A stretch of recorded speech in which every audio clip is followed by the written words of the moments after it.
మైనార్టీల పట్ల బీజేపీ మరోసారి విషయం కక్కుతోందని ఎమ్మెల్సీ బల్మూరి వెంకట ఆరోపించారు. మైనార్టీలకు న్యాయం చేసేందుకే కాంగ్రెస్ సీనియర్ నేత అజరుద్దీన్ కు మంత్రివర్గంలో స్థానం కల్పించారని చెప్పారు. ఎవరు ఎన్ని కుట్రలు చేసినా కూడా శుక్రవారం అజరుద్దీన్ మంత్రిగా ప్రమాణ స్వీకారం చేస్తారని తేల్చి చెప్పారు.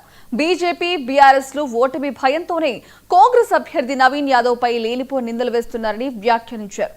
ప్రజలు బీజేపీ బీఆర్ఎస్ పార్టీలను నమ్మే పరిస్థితిలో లేరని అంటున్న ఎమ్మెల్సీ బల్మూరి వెంకట్ తో మా ప్రతినిధి మూలా Srinivas face to face. MLC Balmuri Venkat మనతో ఉన్నారు. ఆయనతో మాట్లాడదాం. తాజా రాజకీయాల పట్ల ఆయన మరి అజరుద్దీన్ మంత్రి పదవి విషయంలో కావచ్చు, అలాగే జూబ్లీహిల్స్కి సంబంధించిన కాంగ్రెస్ ప్రచారం గురించి ఏం చెప్తారు అన్న? చెప్పండి, ఎట్లా చూస్తారు? అజార్కి ఇంత హడావుడిగా మంత్రి పదవి ఎందుకు ఇస్తున్నారు? కేవలం ఎంఐఎం సపోర్ట్ సరిపోవట్లేదు, జూబ్లీహిల్స్లో ఓడిపోతున్నామనే కాంగ్రెస్ భయంతోనే ఇప్పుడు అజరుద్దీన్కి మైనారిటీ తర్వాత ముస్లింల ఓట్ల కోసమే ఈ యొక్క మంత్రి పదవి ఇస్తున్నారని ప్రచారం చేస్తున్నారు. దాన్ని ఎట్లా చూస్తారు? భారతీయ జనతా పార్టీ జూబ్లీహిల్స్ ఉప ఎన్నికల బరిలో వాళ్ళు పోటీలనే లేరు. మైనార్టీ సోదరులు భారతీయ జనతా పార్టీకి ఓటయ్యారు. ఉద్దేశపూర్వకంగా బీఆర్ఎస్ పార్టీకి లాభం చేకూర్చాలని చెప్పి బీఆర్ఎస్ పార్టీ డైరెక్షన్స్ మేరకు భారతీయ జనతా పార్టీ ఇలా వెళ్ళి కంప్లైంట్ ఇవ్వడం జరిగింది. అండ్ అజరుద్దీన్ గారు మా జూబ్లీహిల్స్ అభ్యర్థి, అంతకంటే కాదు.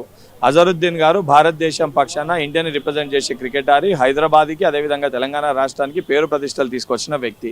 గతంలో వారు రాజకీయంగా కూడా ఇతర రాష్ట్రాలకు వెళ్ళి కూడా ఎంపీగా గెలిచిన వ్యక్తి. అటువంటి వ్యక్తిని క్యాబినెట్లోకి తీసుకుంటే దాని పట్ల హర్షం వ్యక్తపరచాల్సింది పోయి దీన్ని అడ్డుకునే ప్రయత్నం చేస్తుంటే వీళ్ళు బీఆర్ఎస్ పార్టీ కూడా ముస్లింలకి వ్యతిరేకంగా పనిచేస్తున్నట్టు చాలా స్పష్టంగా తేటతెల్లమవుతుంది. అండ్ 100% అందరు కూడా అవకాశం కల్పించాలి. క్యాబినెట్లో మైనారిటీకి భర్తీ లేదు కాబట్టి మొన్ననే ఎమ్మెల్సీగా వారి యొక్క అభ్యర్థిత్వాన్ని కూడా గవర్నర్ గారికి పంపడం జరిగింది. కాబట్టి అప్పటికెళ్ళి కూడా ఈ ప్రొసీజర్ అనేది నడుస్తుంటే ఆ నిర్ణయం అధిష్టానంకి వెళ్ళి కూడా అందరూ ఏకాభిప్రాయంతో వచ్చి ప్రకటించాలని నిర్ణయం తీసుకొని స్వేరింగ్ పెట్టుకోవడం జరిగింది. ఏ కోటాలో ఇప్పుడు అజరుద్దీన్కి మంత్రి పదవి ఇస్తున్నారు? సో దీంట్లో ఎమ్మెల్సీగా గవర్నర్ దగ్గర ఇంకా ఫైల్ కూడా అప్రూవల్ కాలేదు. సో దీన్ని ఎట్లా? గవర్నర్ దగ్గరికి వెళ్ళి ప్రభుత్వం తరఫుకి వెళ్ళి పంపడం జరిగింది. తప్పనిసరిగా ప్రొసీజర్ ప్రకారంగా గవర్నర్ యాక్సెప్ట్ చేస్తుంది.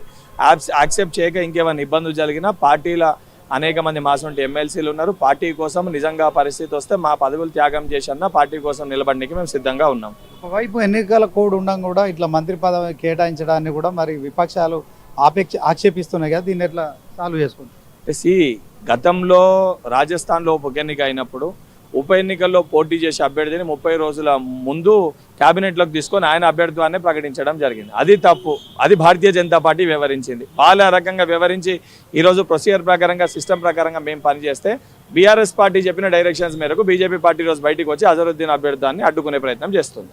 రేవంత్ రెడ్డి ఎన్నికల కోడ్ ఉల్లంఘిస్తున్నారు. పోలీస్ గ్రౌండ్లో సినీ కార్మికుల అభినందన సభ కావచ్చు, సో ఇట్లాంటివన్నీ చేస్తున్న ఆరోపణలు ఎట్లా చూస్తారు?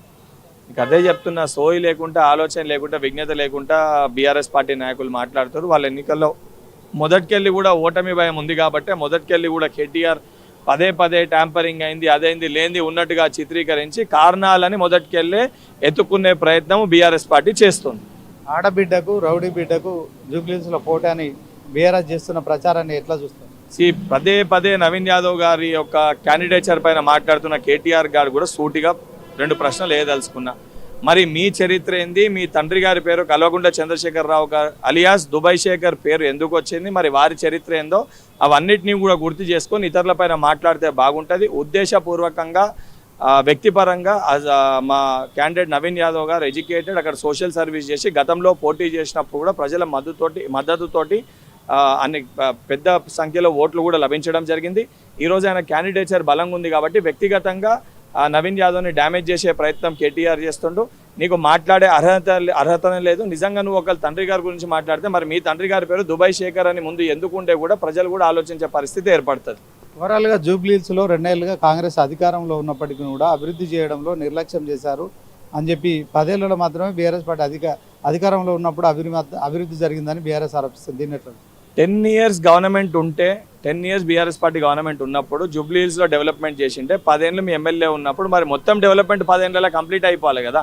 సో మొత్తానికి ఎమ్మెల్సీ బల్మూరి వెంకట్ చెప్తున్నారు.